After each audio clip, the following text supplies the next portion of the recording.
Hi, it's me again with Corel Draw Tips and Tricks, and somebody sent me this photograph, and it doesn't really need a video because it traced really good.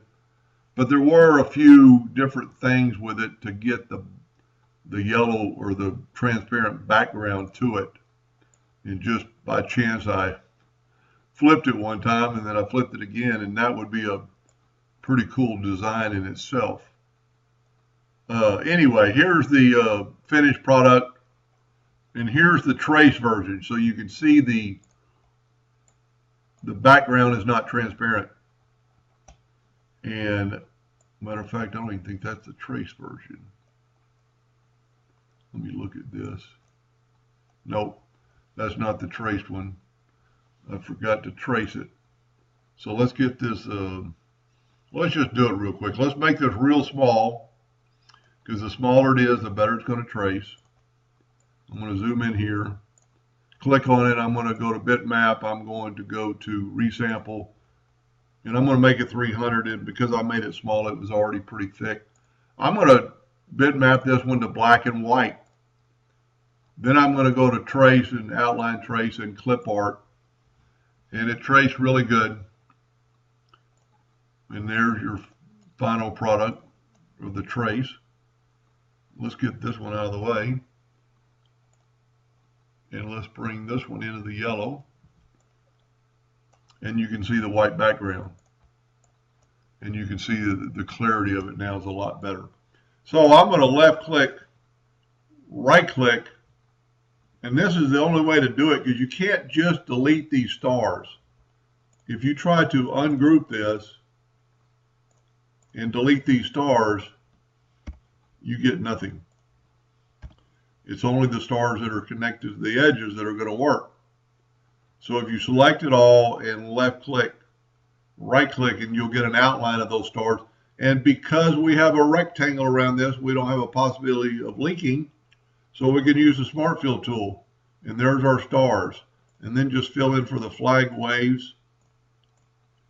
And zoom in for his eyes. Take the Smart Fill tool and just fill in all these little facets. Anything that you can get, you know, some of them are too little to do anything with, but they are going to have a little bit of color. So it just takes a few seconds to fill these in. And then I'm going to show you one more important thing that you have to do or want to do. And if you're going to cut this out, or if you're just going to engrave it, it doesn't really matter. Got outside the box there, and that might be that's just a leak. So there's some minute little parts that aren't even needed in there because they're too little. You could clear those out. They won't cause you a problem because I think they're hairlines. There's a couple more we need to fill in. And then it's your choice on the beak. You could play with that. Let's fill that last one in. Now just select it all and right click, no outline.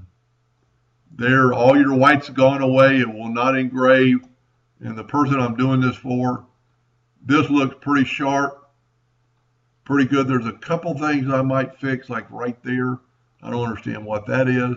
Grab the shape tool and just delete that. Kind of looks out of place.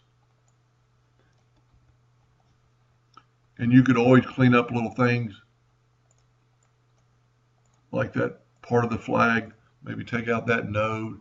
Maybe even have it curve inward. You can play around with it for a little bit longer and get it perfect. Maybe make it curve to the kind of the eagle's head. Everything else looks good. There's a little corner right here that I'd play with. Maybe delete that. Bring that up. Maybe even delete that one. And just it's your graphic now, so you can do pretty much what you want with it. But that's pretty easy and pretty slick. And then that way it will not engrave. This will be wood and the black will be engraved. Anyway, I hope that helped a little bit. Thank you for watching.